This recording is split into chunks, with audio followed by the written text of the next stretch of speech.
भारत एक ऐसी भूमि जहां आत्मा, संस्कृति और दर्शन हजारों वर्षों से जीवित है, और इन्हीं धरती पर जन्म हुआ एक ऐसे महापुरुष का जिसने न केवल भारत को जगाया बल्कि पूरे विश्व को यह बताया कि मनुष्य की असली शक्ति उसके भीतर ही है। जी हाँ, हम बात कर रहे हैं स्वामी विवेकानंद की, एक ऐसे सन्यासी की जिसने तिलक नहीं लगाया लेकिन पूरे विश्व को वेदांत का पाठ पढ़ाया। एक ऐसे व्यक्ति की जिसने केवल 39 वर्षों में वह कार्य कर दिखाया जिसे कई लोग जन्मों में भी नहीं कर पाते। अगर आप भी ऐसे महान व्यक्तित्वों की जीवन गाथा, उनके विचार और उनकी प्रेरणाओं को गहराई से समझना चाहते हैं तो चैनल विष्णु दिवाकर को अभी सब्सक्राइब करें। मैं हूं विष्णु और आज हम मिलकर जानेंगे स्वामी विवेकानंद का असली जीवन, वास्तविक तथ्य और वह विचार जिन्होंने आधुनिक भारत की आत्मा को आकार दिया। स्वामी विवेकानंद का जन्म 12 जनवरी 1863 को कोलकाता, तत्कालीन कलकत्ता में हुआ था। उनका असली नाम था नरेंद्रनाथ दत्त। उनके पिता विश्वनाथ दत्त एक प्रसिद्ध वकील थे और मां भुवनेश्वरी देवी एक अत्यंत धार्मिक और संस्कारवान महिला। मां कहती थीं कि नरेंद्र मेरा शेर है, और सच में उनमें बचपन से ही असाधारण आत्मविश्वास, तीव्र बुद्धि और जिज्ञासा थी। बालक नरेंद्र हमेशा यह पूछते थे, भगवान सच में है क्या? अगर है तो उन्हें कैसे देखा जा सकता है? उनके प्रश्नों का कोई भी गुरु जवाब नहीं दे पाता था, क्योंकि वह केवल ज्ञान नहीं, अनुभव चाहते थे। स्कूल के दिनों में नरेंद्र बहुत तेज विद्यार्थी थे।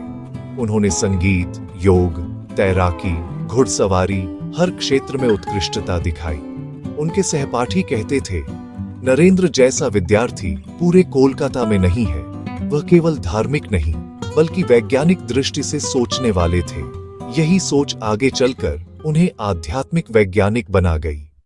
1881 में नरेंद्र की मुलाकात श्री रामकृष्ण परमहंस से हुई। यह मुलाकात उनके जीवन का निर्णायक क्षण था। जब बाकी सभी लोग भगवान को शब्दों में बताते थे, रामकृष्ण ने उन्हें अनुभव में दिखाया। रामकृष्ण ने उनसे कहा, जिस भगवान को तुम खोज रहे हो वह तुम्हारे भीतर ही है। यह वाक्य नरेंद्र के हृदय में बिजली की तरह गिरा।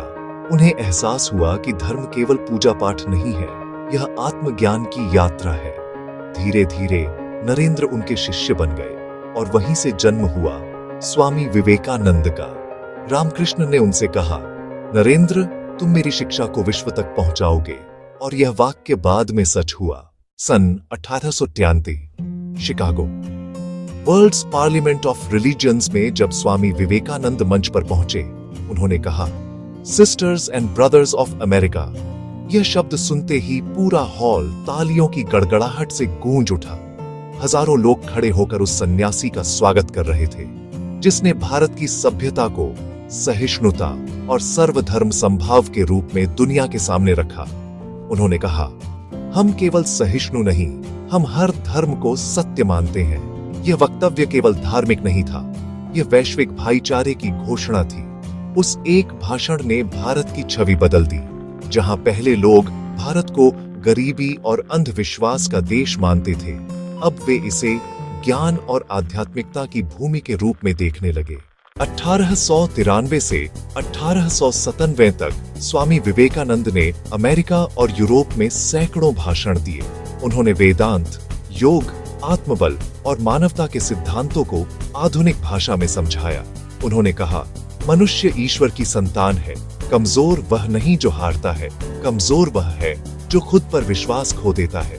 विवेकानंद ने अमेरिका में वेदांता सोसाइटी की स्थापना की, जो आज भी आध्यात्मिक ज्ञान का केंद्र है।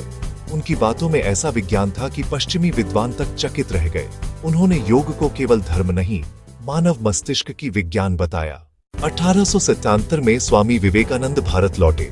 जहां जहां गए वहां लोगों ने उनका स्वागत ऐसे किया जैसे कोई क्रांतिकारी लौटा हो।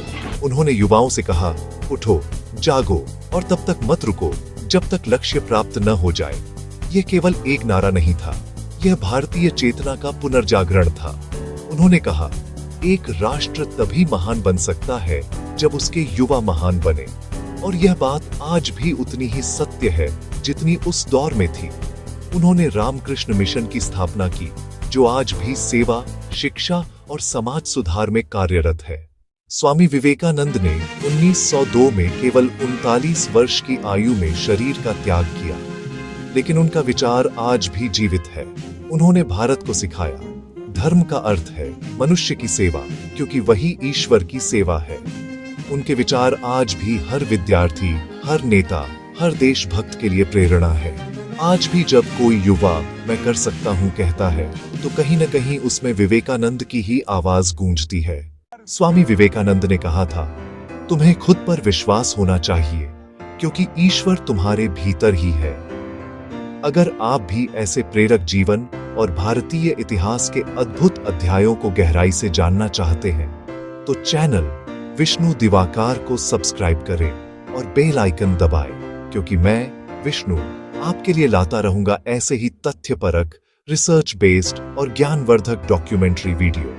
स्वामी विवेकानंद केवल एक नाम नहीं थे, वे चेतना का वह प्रकाश थे जो आज भी हमारे भीतर जलता है।